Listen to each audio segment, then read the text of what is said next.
நம்ம இது வந்து வியாழக்கிழமை எடுத்த வீடியோவில் நான் ஒரு 25 பேருக்கு பார்த்திங்கன்னா உடனடி சாம்பார், அதை குக்கரில் நம்ம எப்படி வைக்கிறது, 25 பேருக்கு நம்ம ஒரு ஃபங்க்ஷன் அப்படின்னா, இல்லை ஒரு டிஃபனுக்கு சாம்பார் வைக்கணும் அப்படின்னா, ஒரு 25 பேர் வராங்க அப்படின்னா நம்ம கடையில் டிஃபன் வாங்குறதுக்கு பதில் நம்ம ஏதோ ஒரு இட்லி இல்லை பொங்கல் ஏதோ ஒன்று போட்டுட்டு சாம்பார் எப்படி வைக்கிறதுன்னு பார்க்குறதுக்காக நான் சாம்பார் பார்த்திங்கன்னா 1.5 டம்ளர் பருப்பு, துவரம்பருப்பு எடுத்துகிட்டு ஒரு கிட்டத்தட்ட பார்த்திங்கன்னா 1/4 கிலோ, இப்போ 1/2 கிலோ அளவுக்கு பெரிய வெங்காயம், ஒரு 10 பச்சை மிளகா, ஒரு 1/4 கிலோக்கு மேலே தக்காளி கொஞ்சம் எல்லாம் போட்டுட்டு பருப்பு கழுவி நல்லா போட்டுட்டு, அதுக்கப்புறம் பார்த்திங்கன்னா பெருங்காயத்தூள், மஞ்சத்தூள், சாம்பார் தூள், கொஞ்சம் எண்ணெய், தக்காளி, வெங்காயம், பச்சை மிளகாய் எல்லாத்தையுமே நம்ம ஒன்றாவே குக்கரில் போட்டுட்டு, அதுக்கப்புறமேட்டு நம்ம ஒரு 2 விசில் தான் விடணும், ரொம்ப விடக்கூடாது.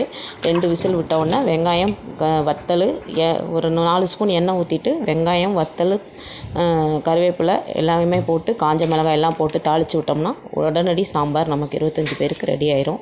இதாங்க நம்ம வீட்டில் சாம்பார். அதனால் இது பார்த்திங்கன்னா சாம்பார் பொடி பார்த்திங்கன்னா நம்ம வீட்டில் அரைச்ச சாம்பார் பொடி தான். யாருக்காவது வேணும்னா நீங்கள் கமெண்ட் பாக்ஸில் சொல்லுங்கள், நம்ம அரைச்சி கொடுக்குறோம். நிறைய பேர் வாங்கிட்டு நல்லா இருக்குன்னு சொல்கிறாங்க. நம்ம வீட்டு முறையில் தான் அரைச்சி செஞ்சு கொடுக்குறோம் எல்லாருக்கும். சாம்பார் பொடி மட்டும் இல்லை, சத்து மாவு, குழம்புத்தூள் எல்லாமே அரைச்சி கொடுக்குறோம். சிக்கன் மசாலா எல்லாமே அரைச்சி கொடுக்குறோம். யாருக்கெல்லாம் வேணும்னா நம்ம கமெண்ட் பாக்ஸில் சொல்லுங்கள். நம்ம வீடியோ பார்த்திங்கன்னா இந்த வீடியோ பிடிச்சிருந்தால் லைக் பண்ணுங்கள், ஷேர் பண்ணுங்கள், மறக்காமல் சப்ஸ்கிரைப் பண்ணுங்கள். நன்றி, வணக்கம்.